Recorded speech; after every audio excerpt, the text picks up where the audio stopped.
दरभंगा में पप्पू यादव पूरे जोश में नजर आए। उन्होंने सीधा चुनाव आयोग पर सवाल उठा दिया। बोले भाई, बिहार के गरीबों के साथ बहुत बड़ा गेम चल रहा है। वोटर लिस्ट में नाम जोड़ने का जो काम हो रहा है उसमें धांधली लग रही है। ऐसा लग रहा है जैसे चुनाव आयोग किसी की रिमोट कंट्रोल पर चल रही है। हालत ऐसी हो गई है कि किसी से कहो भाई नाम जोड़ दो लिस्ट में, तो जवाब आता है ऊपर से ऑर्डर नहीं आया। पप्पू यादव ने कहा, हम अपनी कुर्सी के लिए नहीं लड़ रहे हैं, हम तो बिहार के उन 2.25 करोड़ लोगों के लिए आवाज उठा रहे हैं जिनकी सुनवाई नहीं हो रही। वो बोले, अब तो ऐसा लग रहा है कि चुनाव आयोग के कुछ लोग नेताजी के घर के नौकर बन गए हैं। एक टाइम था जब टीएन सेन और केजे राव जैसे ईमानदार अफसर थे, जिनके आगे नेता भी सीधा खड़ा नहीं हो पाता था। अब तो बस जिसके पास पावर है उसी की चलेगी। फिर उन्होंने सुप्रीम कोर्ट की उस सलाह पर बात की जिसमें आधार और राशन कार्ड को वोटर लिस्ट से जोड़ने की बात हुई थी। पप्पू यादव बोले, जब सुप्रीम कोर्ट कह रहा है कि ये गरीबों के लिए फायदेमंद है, तो फिर चुनाव आयोग को इसमें इतनी दिक्कत क्या हो रही है?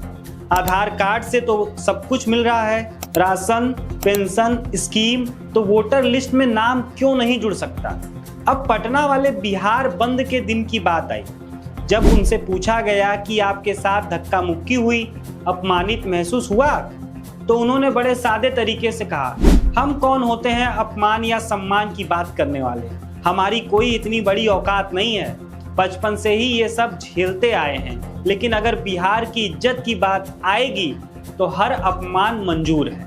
उन्होंने ये भी कहा, हाँ भीड़ में गिर गए थे, चोट भी आई, और अगर कोई हमें डांटता, गाली देता भी, लेकिन उसकी वजह से बिहार और बिहारियों का भला होता, तो ऐसा अपमान भी हमें मंजूर है। असल में पप्पू यादव की खास बात यही है कि वो खुद को आम आदमी ही मानते हैं। उनका कहना है कि वो किसी पार्टी या खास नेता के लिए नहीं है, उन सभी बिहारियों की आवाज हैं जिन्हें सिस्टम ने हमेशा इग्नोर किया। और जब आज ऐसा लग रहा है कि वोटिंग जैसे बेसिक राइट्स पर भी खिलवाड़ हो रहा है, तो वो चुप नहीं बैठ सकते। उनका ये भी कहना था कि जब हर सरकारी स्कीम में आधार चलता है, तो वोटर लिस्ट में नाम जोड़ने के लिए आधार को क्यों नहीं माना जा रहा? कहीं ऐसा तो नहीं कि जानबूझकर गरीबों को ही लाइन से बाहर किया जा रहा है?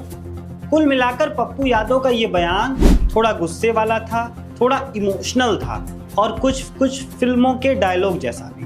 लेकिन बात वो वही कर रहे थे जो बहुत सारे लोग सोचते हैं कि सिस्टम अब लोगों का नहीं, सिर्फ सत्ता वालों का हो गया है। अब आप उनसे सहमत हो या नहीं, लेकिन उनकी बातें सुनकर एक बार तो रुक कर सोचने का मन करता है। और उनके बोलने का तरीका ऐसा कि लगे सामने बैठकर बात कर रहे हैं, ठेठ बिहारी अंदाज में, पर दिल से छू जाने वाली बात। आपको ये पप्पू यादव का बयान कैसा लगा, आप हमें कमेंट बॉक्स में बताइए। और आपने हमारे चैनल को सब्सक्राइब नहीं किया है तो सब्सक्राइब कर ले। Thank you.